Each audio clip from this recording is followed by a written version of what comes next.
ఇక ఢిల్లీలో కేంద్ర వైద్య అధికారులు మాట్లాడుతున్నారు. ఇప్పుడు లైవ్ చూద్దాం. यूनियन टेरिटरीज से कंसल्टेशन करके और बाकी स्टेक होल्डर्स जैसे मैन्युफैक्चरर्स इत्यादि उनसे भी विचार विमर्श करके एक डायनामिक मॉडल बेस बनाया गया है based on requirement as per the norms of health ministry. और इस मॉडल की विशेषता यह है कि इसमें आवश्यकता अनुसार डेली परिवर्तन किया जाता है।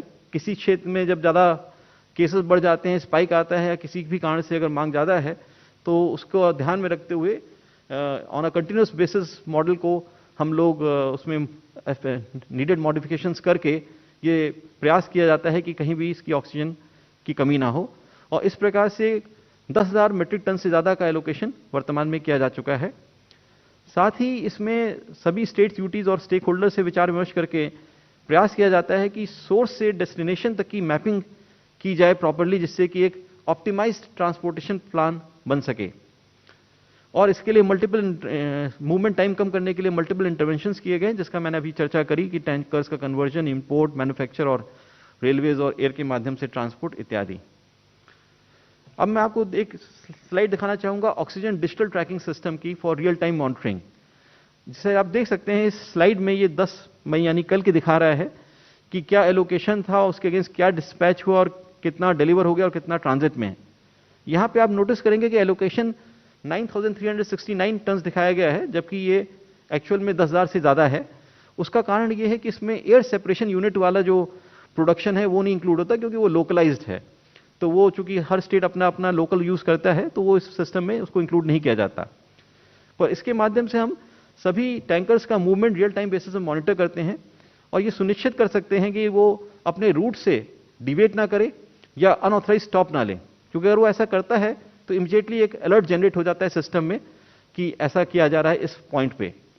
और आपके सामने एक छोटा सा हमने एक रूट का जैसे मैप भी दिखाया, डिपिक्शन किस तरह से वो रूट दिखाया जा रहा है कि एक उसका जो स्टैंडर्ड रूट है, अगर इसमें कोई डिविएशन हो तो तुरंत पता चल जाता है और करेक्टिव मेजर्स लिए जाते हैं।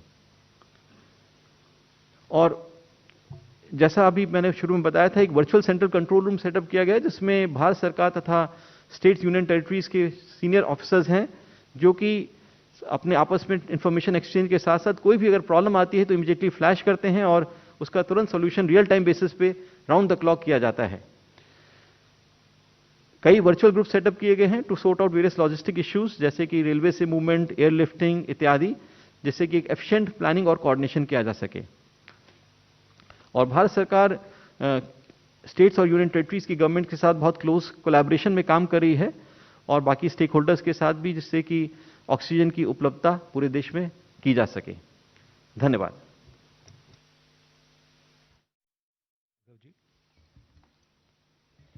नमस्कार साहब, thank you. Can I have the slide?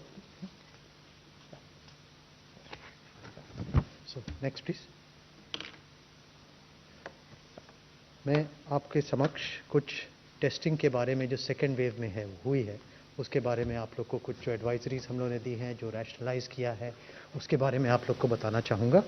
और उसमें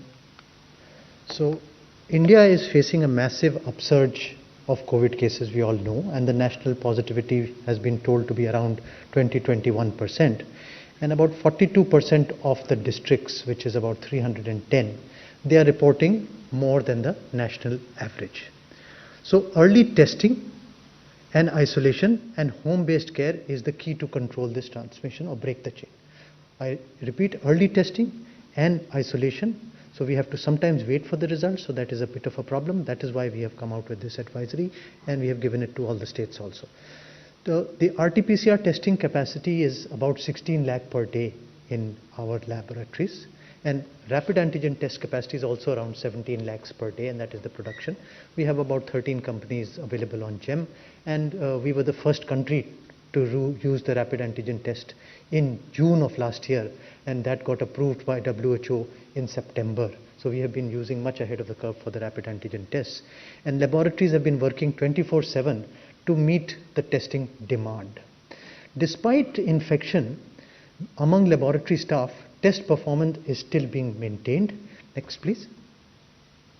Okay, I'll change it. Okay. So if you look at the testing, the blue line is talking about the percentage, and the green line is talking about the total number of tests that are being done. So in the months of April and May, we are doing on an average of about 16 to 20 lakh RT-PCR plus RAT tests combined per day. On April 30th, 2021, we did 19,45,299 tests. That is the highest number of tests by any country ever. Even the US has never reached this number of 19,45,299. On May 5th, it was 19,23,131, and we are hovering around 18 to 20 lakhs, except that on Sundays there is a slight dip that we find of 1 or 2 lakhs. If you look at the testing machines, we have been increasing the infrastructure right from the first wave, during the second wave, and increasing the number of laboratories. So we have 2,520 COVID laboratories, testing laboratories, and more than 7,000 RT-PCR machines with more than 1,800 TrueNAT and CBNAT machines, and 12 high-throughput machines also in different parts of the country. And we have done first 10 crore test on 7th of July, then the 20 crore test by February, and on 7th of May, we have completed 30 crore tests as far as the nation is concerned. And you can see the spread of the laboratories all across different parts of the country, including difficult terrains in the northeast, and Andaman Nicobars, and also Lakshadweep, etc. So now in the second wave, we have done three things mainly. One is rationalize the RT-PCR test. Number two, increase rapid antigen test for early detection, isolation, and home care. And third, COVID-19 tests approved by global agencies have been accorded marketing permission by the Drug Controller General of India in collaboration with ICMR. So in terms of rationalize, the first point, in terms of rationalization of the RT-PCR tests, RT-PCR tests must not be performed in individuals tested positive once either by RAT or RT-PCR. तो एक बार यदि positive हो गया है तो उसका दोबारा test करने की जरूरत नहीं है कि साहब इससे भी देख लें पॉजिटिव है कि नहीं, उससे भी देख लें. एक बार पॉजिटिव आ गया तो it is positive. No testing required for recovered individuals at the time of hospital discharge. So the Ministry of Health has very clear guidelines that after 10 days or earlier, if you have been fever free for more than 5 days, there are clear cut guidelines. So you don't need to get a negative test for discharge. So remember that, because here I want to explain one point.